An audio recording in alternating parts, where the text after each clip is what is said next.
Hi, I'm Sara Wookey and I'm a dance artist, and I made a project called Punt.Point in 2014 for the Van Abbe Museum. This was a project in collaboration with Rennie Tang, who's an architect and designer, and it was helped along in the design by Gabriella Bocca. I will show a little bit about the project in a moment, but I just want to give a little bit of background information. I spent about 2 weeks in the museum with my collaborator exploring ways of being in the museum. And as a dance artist, I'm quite interested in my relationship to space and to time, and I was quite fascinated with how I might position my body in the museum and also to make myself comfortable, to experiment, to have fun. So with my collaborator, we were wearing artist badges, and we were given kind of permission by the museum to explore different ways of being in the space. So I was exploring ways of laying on the floor or sitting on the ground or leaning against a wall, and we even got as playful as trying out headstands. So the project was really an extension of my experience of being in the museum as an artist, exploring these sort of fun, provocative ways of being in the space. So I wanted to create an object, a material object that one could wear on their body, and I will show you a little bit about that now.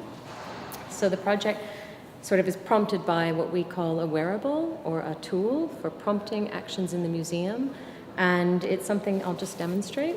You can actually wear it, and it's adjustable. So it can actually be adjusted to be smaller or larger depending on different sizes of bodies. And in what we call, we refer to this as the Punt.Point pouch. It could also be called a bag.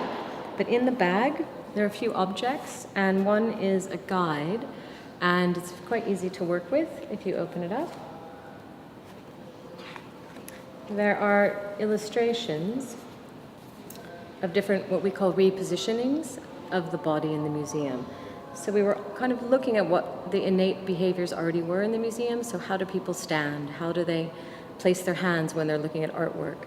How might we encourage them from moving from just standing to maybe sitting? So there are different ways of sitting, different ways of leaning, different ways of laying down, and different ways, actually one way, or just instruction on doing a headstand. And we want you to be comfortable, and we want to offer you a cushion, so you can actually sit on the cushion. You can also use it on your head for a headstand. And in the bag, there's also a notebook, and in the notebook you can find a map of the floor plan of the museum.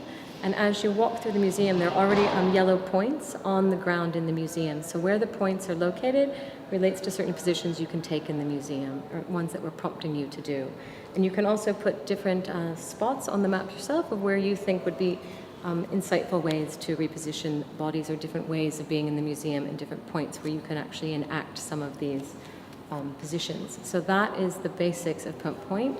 And I'll just finish up by saying my interest as an artist is to both extend this possibility of ways of being in the museum that are poetic, that are quiet, that are subtle, but they also have a potential greater effect to kind of inspire us in thinking about what it is to be a human being, to be a being or a body in public spaces. So I take the museum as a site, as a public site, where we can kind of practice ways of being together, of relating, but also to have agency and to actually be reflective and maybe even critical around questions of what is allowed, what kinds of behavior are allowed in the space, and how we might challenge that in this time in society.